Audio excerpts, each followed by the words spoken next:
देखिए, आप किसी भी स्टॉक को परचेज करते होंगे तो एक चीज तो जरूर देखते होंगे, दैट इज कॉल्ड ट्रेंड। देखते हैं, ठीक है। और उसी के हिसाब से अपनी थोड़ी डिजाइन करते हैं कि बाजार जैसे कि अभी गिर रहा है तो यहाँ फ्लैग बन रहा होता है या पैनेंट बन रहा होता है, फिर वो ब्रेकआउट करता है तो मूव करता है। ऐसे में अगर एक सिंपल स्पेसिफाइड थ्योरी डिजाइन कर ले तो आपका रिस्क मैनेजमेंट बहुत इजी डिफाइन हो सकता है। हम बात कर रहे हैं रिस्क मैनेजमेंट। करना क्या है कि आप जब भी किसी भी स्टॉक पे घुसे, कोई भी थ्योरी के साथ घुसे, उसमें अगर आप ट्रेंड को ऐड करके रखे पहले से, तो आपको दिखेगा कि बाजार कोई ना कोई किसी न किसी इस समय ट्रेंड में चल रहा होगा। लेट सपोज बाजार ऐसे गिर रहा है तो इसका मतलब ये डाउन ट्रेंड में है, लेकिन एक टाइम आएगा जब आपको इसको खरीदना है तो ये अप ट्रेंड में भी जाएगा। जब ये अप ट्रेंड में जाना शुरू करे तब आप इसके लो और टॉप को मार्क कर लीजिए। ये टॉप है और ये लो है, इसको आपने मार्क कर लिया, एक लाइन ऊपर लगा दी और एक लाइन नीचे लगा दी। और फिर आप इसके ब्रेकआउट होने की वेट करिए। ब्रेकआउट के लिए आपने ब्रेकआउट थ्योरी यूज करनी है RSI वाली, और ब्रेकआउट अगर कंफर्म होता है तो अब आपकी सवाल आता है रिस्क मैनेजमेंट का, कि मुझे यहाँ किसी कारणवश ट्रेड लेना है। माइट भी यहाँ पे पैटर्न हो, माइट भी यहाँ से मैं ब्रेकआउट थ्योरी लगा रहा हूँ, माइट भी यहाँ पे मैं RSI से ब्रेकआउट देख रहा हूँ, माइट भी मैं से सपोर्ट रेजिस्टेंस टूटने के बाद ट्रेड ले रहा हूँ, कुछ भी कर सकते हो आप। लेकिन ये जो मैंने ट्रेड लिया है, यहाँ पे एक सेट क्वांटिटी मैंने डिसाइड करी जो मेरे लॉस के हिसाब से थी, जो मैंने अभी पिछली वीक पॉइंट में बताया आपको। अब वो जो क्वांटिटी है, लेट सपोज मेरी डिसाइड हो गई 100, तो मैं यहाँ पे 100 शेयर उठा लूँ। उठाने के बाद जो भी मेरा स्विंग लो होगा, स्विंग लो आप समझ रहे हैं? तो स्विंग लो क्या होता है? स्विंग लो होता है जैसे कि एक ये लो है और ये जहाँ से दोबारा उठा है। बाजार गिर, हाँ जहाँ से उठा, फिर बाजार गिरा, फिर से उठ गया, वो स्टॉप लॉस लेते हैं। बिल्कुल। तो पहले आपने जब पहले ट्रेड उठाया आपने ब्रेकआउट पे, तो आपका स्टॉप लॉस यहाँ है। अब अगर आप ट्रेड उठा रहे हो यहाँ पे, तो आपको देखना आपका स्विंग लो क्या है। आप अपने स्टॉप लॉस को शिफ्ट कर दीजिए यहाँ पे, ठीक है। और अगर आगे भी ट्रेंड ऐसे ही कंटिन्यू रहता है, राइट, तो एवरी ब्रेकआउट आप अपनी क्वांटिटी को प्लस करिए। क्या करिए? क्वांटिटी को प्लस अकॉर्डिंग टू रिस्क जो आपको सिखाया है, और अपने स्टॉप लॉस को कैरी फॉरवर्ड करिए। यहां से उठाइए, अब यहां ले जाइए। मेरी बात समझ में आ रही है? क्वांटिटी ऐड करनी है बढ़ने पे, आप क्वांटिटी ऐड करते हो गिरने पे, डिफरेंस है। आप सबसे बड़ी गलती आपकी क्या है? आप पहले 100 शेयर लेते हो यहाँ पे, फिर वो गिर जाता है, फिर यहाँ 200 कर देते हो। 100 वाले क्या लेवल था नहीं लॉस झेलने का, अब 200 के लॉस को झेलना शुरू करते हो, तो वो और फास्टली आपको दिमाग खराब करने लगता है। फिर थोड़ी देर बाद उसको 500 कर देते हो, तो बिल्कुल ही आपने सीमा पार कर दी उसकी। अब आपकी हिम्मत नहीं है इतनी क्वांटिटी को झेल पाओ। अगर वो 100 ही रहता तो झेल लेते, कितना भी गिरा दे, 100 था ना, झेल जाता। आपके एवरेजिंग नहीं आपको खराब कर रखा है।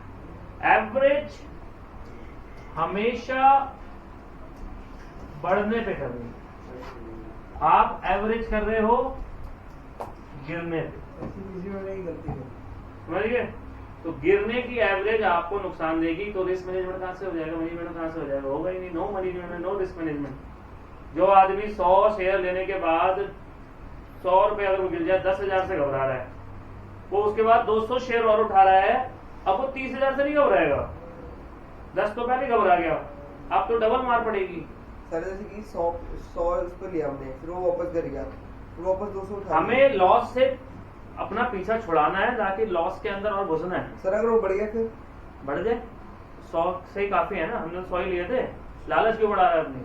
100 ही लिए थे, मतलब 100 के पैसे चाहिए, तू क्यों सोच रहा है? और एक बात बताऊं, अगर तू एवरेज कर भी लेगा और वो बढ़ भी गया, फिर भी अपने लेवल पे नहीं काट पाएगा। ये भी प्रॉब्लम है, ये भी नहीं होगा तुमसे, क्योंकि फिर तुम्हारा जो मकसद है वो चेंज हो जाएगा। पहले तुम्हारा मकसद था प्रॉफिट कमाना, अब तुम्हारा मकसद हो गया लॉस कैसे खत्म करें। भगवान इससे बचा ले, एक बार इस दलदल से निकाल ले, फिर कभी ऐसा नहीं करूंगा। ऐसा ही होता है ना फिर तैयार होकर आ जाते हैं, अब मैं फिर से आया हूँ। तो भाई सीधी सी बात है, आपको समझना है कि लॉस तभी होगा जब आप लॉस को समय दो। Don't give time to loss, don't give money to loss. तो मैं जो स्ट्रेटजी बता रहा हूँ उस स्ट्रेटजी का मतलब क्या है? उसका मतलब है आपने यहाँ 100 शेयर खरीदे और यहाँ स्टॉप लॉस है आपका, और ये नफा तुला है जो उतने आप चाहते थे। आप 1000 रुपए चाहते थे, आपने उतनी क्वांटिटी ली है तो नफा तुला हो गया। 1000 रुपए से ज्यादा हम लॉस नहीं देंगे इसको। अब बात आती है ये और ऊपर बढ़ गया तो अब हम फिर से ब्रेकआउट में यहाँ 100 शेयर ले लेंगे। तो अब कितने शेयर हो गए हमारे पास? 200 शेयर हो गए। पहले हमारा लॉस का लेवल यहाँ था, अब हमारा लॉस का लेवल यहाँ है। हम दोनों की एवरेज यहीं आ रही है। अब लॉस है कहाँ? प्रॉफिट ही है, स्टॉप लॉस पे भी आ गया तो प्रॉफिट है ना। लॉस को खत्म करना है। अगर आप अपनी ट्रेडिंग में से लॉस को खत्म करेंगे तभी जीत पाएंगे, नहीं तो नहीं जीत पाएंगे। समझ गए? और सिर्फ इतना सा जो मूवमेंट को डायरेक्शन पकड़ना था, उसके बाद तो सिलसिला चलता, जब तक ट्रेंड चलेगा आप बैठो, जब भी कटेगा तो प्रॉफिट में फिर भी कटोगे, लॉस में नहीं कटोगे। ऐसा तो हो ही नहीं सकता कि ट्रेंड सिर्फ 2 स्टेप चलेगा। अगर आप एक अच्छा स्विंग ट्रेड भी पकड़ रहे हो, 1 घंटे का चार्ट देख रहे हो, तो 10 दिन 15 दिन चल जाता है ट्रेंड, और उसमें आपको 4 से 5 बार एंट्री करा देगा, और एक बार ले भी जाएगा तो ले जा भाई, कोई बात नहीं, प्रॉफिट तो फिर भी है। आप खुद ही अपना स्टाइल नहीं बना रहे, उल्टा सीधा स्टाइल में ट्रेड कर रहे हो, कहां से पैसे आएंगे? आ ही नहीं सकते। You should make your style. जब तक स्टाइल नहीं बनाओ पैसे नहीं बनने वाले, जो मर्जी कर लो। आपने कभी सोचा ही नहीं लॉस के बारे में। सबसे बड़ी बात तो यह है, आप प्रॉफिट के बारे में सोचते हो जो आता नहीं, लॉस के बारे में सोचते नहीं उसके लिए आप पूरा तैयार हो। जिसका मैनेजमेंट करना है वो तो लॉस है, जिसका नहीं करना है वो प्रॉफिट है। प्रॉफिट का सारा मैनेजमेंट है हमारे पास। इससे इतना बना देंगे, इसका ये कर देंगे, इसका ये हो जाएगा, आज 25% आ गया। अरे ये किसने कहा बात करने को? इस पे बात ही नहीं करनी है, तो जो आ जाए अपना है। बात करनी है, समझना है, अपने अंदर डालना है, लॉसेस खत्म करने हैं। उस पर अगर आप वर्किंग करना शुरू कर दोगे, मनी मैनेजमेंट अपना हो जाएगा। भाई सब कुछ नया नहीं है, सब वही है। माइंडसेट आपको ठीक करना है, और कुल मिला के टेक्निकल चार्ट से जो भी थ्योरी आप फॉलो कर रहे हो उसी से स्टॉप लॉस निकालिए, उसी से क्वांटिटी डिसाइड करिए, और उसी से ही अपना एक सेटअप बना लीजिए कि भैया एवरेज बढ़ने पे करूंगा, गिरने पे नहीं करूंगा। और जब भी गिरेगा जितनी क्वांटिटी ली है उसे ही होल्ड करके रखूंगा। हो जाती है ना गलती, नहीं काट पाए स्टॉप लॉस, एक बार 100 लेके छोड़े हुए स्टॉक को देखो, कभी दिक्कत नहीं देगा आपको। तो 100 को 500 कर दो, फिर दिक्कत देखो आप, एंजाइटी शुरू हो जाएगी, दिक्कत आना शुरू हो जाएगी, उसको देखने का मन नहीं करेगा। तो अगर हटा दे इसको पोर्टफोलियो में से, तो एक तरफ कमा रहा हूँ दूसरी तरफ चला जा रहा है, ऐसा ही हो रहा है ना।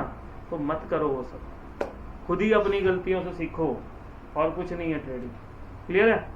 देखिए अब खुद बनाइए एक स्टाइल, एक ट्रेंड पकड़िए और उसके अंदर से निकाल कर दीजिए किस तरीके से अगर हम उस ट्रेड को इस सेटअप थ्योरी से लगाते तो कितनी कितनी क्वांटिटी हमें मिलती है और कहाँ कटता हमारा माल। खुद चेक कर लो।